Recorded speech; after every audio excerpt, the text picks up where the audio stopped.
Hey there, it's Mike from Greenway. I wanted to share with you my top 5 things I learned when I bought my first electric car. And these are things I think that folks tend to learn fairly quickly after they get their car, but may not be aware of before they purchase it. So stay tuned and I'll go over those top 5 things. So the first thing is it's super quiet. It really makes no noise, and most often when someone hops into my vehicle, the first thing they ask is it running? Is it on? And yeah, it's on, it's running. It just doesn't make any noise because there's no engine idling, there's no rattling, there's no exhaust sounds at all, and it's just super quiet. And it is a little bit eerie at first, actually, because you have to just double check to make sure there is a green light on the dash that lights up and it says, hey, I'm on. But if you go up to a traffic light, even sometimes you get to the traffic light and you stop for the red light and there's pedestrians crossing in front of you. It's so quiet you can hear their conversation even if your window is closed. So it's sort of strange, and there's been a couple of times I've stopped at traffic lights and pedestrians have commented and they said, oh, I haven't seen a car like that, or oh, that car looks different, or anyway, I've been able to hear them say that, and they have no idea. They just assume that since I'm in the car, my car is making so much noise I can't hear them, but it's actually eerily quiet.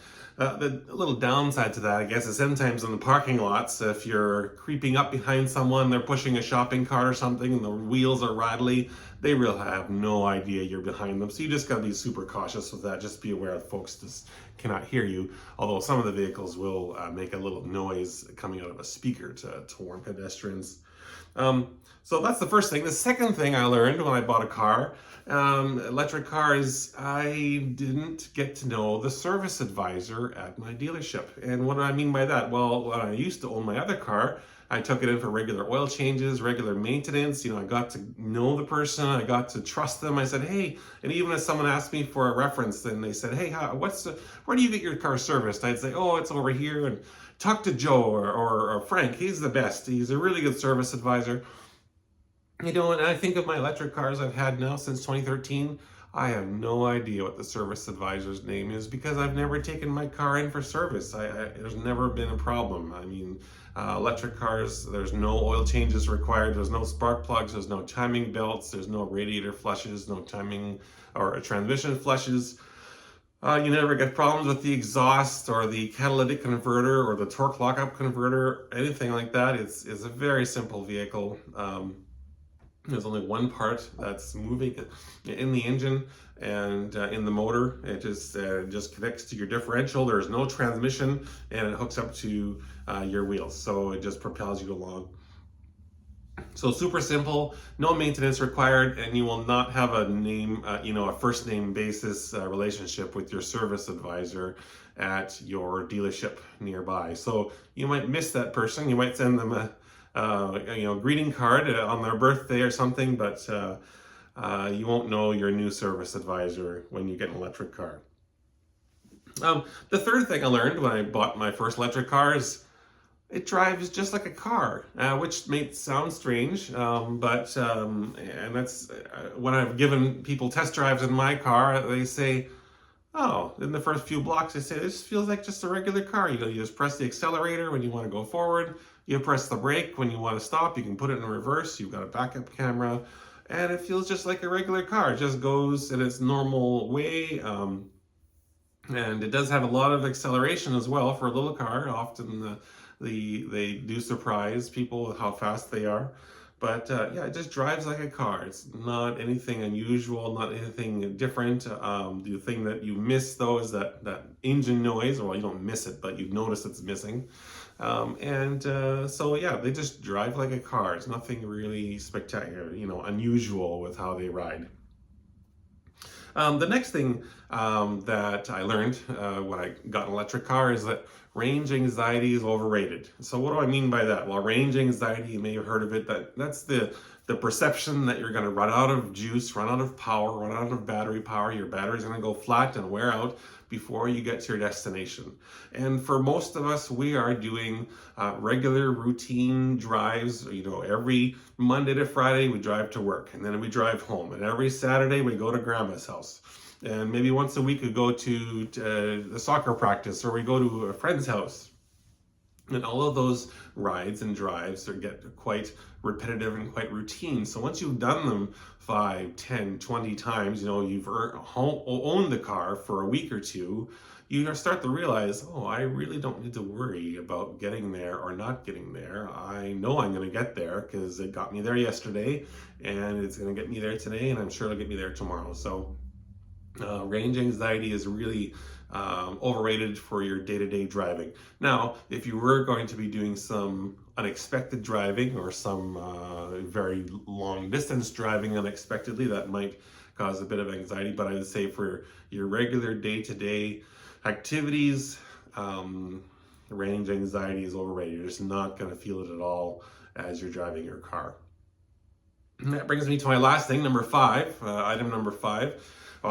What did I learn when I got an electric car? We're so used to going to the gas station to fill up our vehicle with fuel. We go, once a week or every couple of weeks, or maybe more than once a week.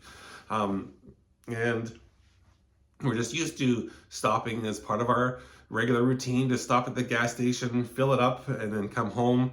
And what you don't do with an electric car is fill up at a gas station. Most of the time you should be filling up at home, and for me 99% of my charging is done at home. So the first thing I do when I hop out of my car at home, I just plug it in. And some people ask me, how long does it take to charge your car? I say, well, it takes me about 5 seconds after I jump out of the car and plug it in, because it's fully charged by the morning.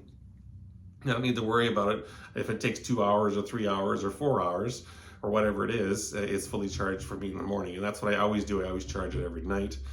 Just like my cell phone, I plug it in before I go to sleep, and in the morning it's full. It's the same thing with the electric car, and that's what I do. So added to that, one of the things you might research before you buy a car is whether or not there's a public charging station nearby to you where you live. You might check and see, well, is there refueling stations or recharging stations nearby to where I live? And you'll realize quickly that those ones that are close to your house, you will never visit because there's no reason for you to go there. Why would you visit? Like, let's say you took a long, kind of a longer trip one day. You did lots of errands, and then you got to head home. Well, you're not going to stop at the charging station that's a block or 5 blocks from your house. You're just going to say, well, why do I bother doing that? I'm just going to go straight home and plug in at home and recharge at home. It's way more convenient. I don't want to make an extra stop. And so those charging stations nearby to you really will not be used very much unless they're handy. Like, for example, if you were already going to a store and they happen to have a charging station there, you may just choose to plug in anyway since you're going to be there anyway. But you wouldn't want to go there and recharge just to charge your car. You'd go home. And you might say, well, why wouldn't I take the free electricity? Some of them have free electricity. Some businesses will give you free charging at their place of business. And really the answer is, it's just a few pennies of electricity you're going to get from them. Even if you're there for an hour, you might only get 10 cents or 15 cents of electricity. Is it really worth your time to wait an hour to do that?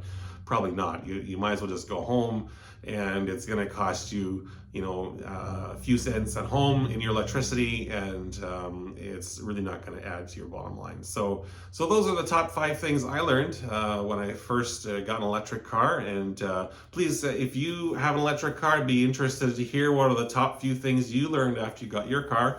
Leave them in the comments section. I'd be glad to take a look at them. And thanks for watching my video today. If you liked the video, please press the like button for me and consider subscribing for future videos. Thanks very much. Have a great day. Take care.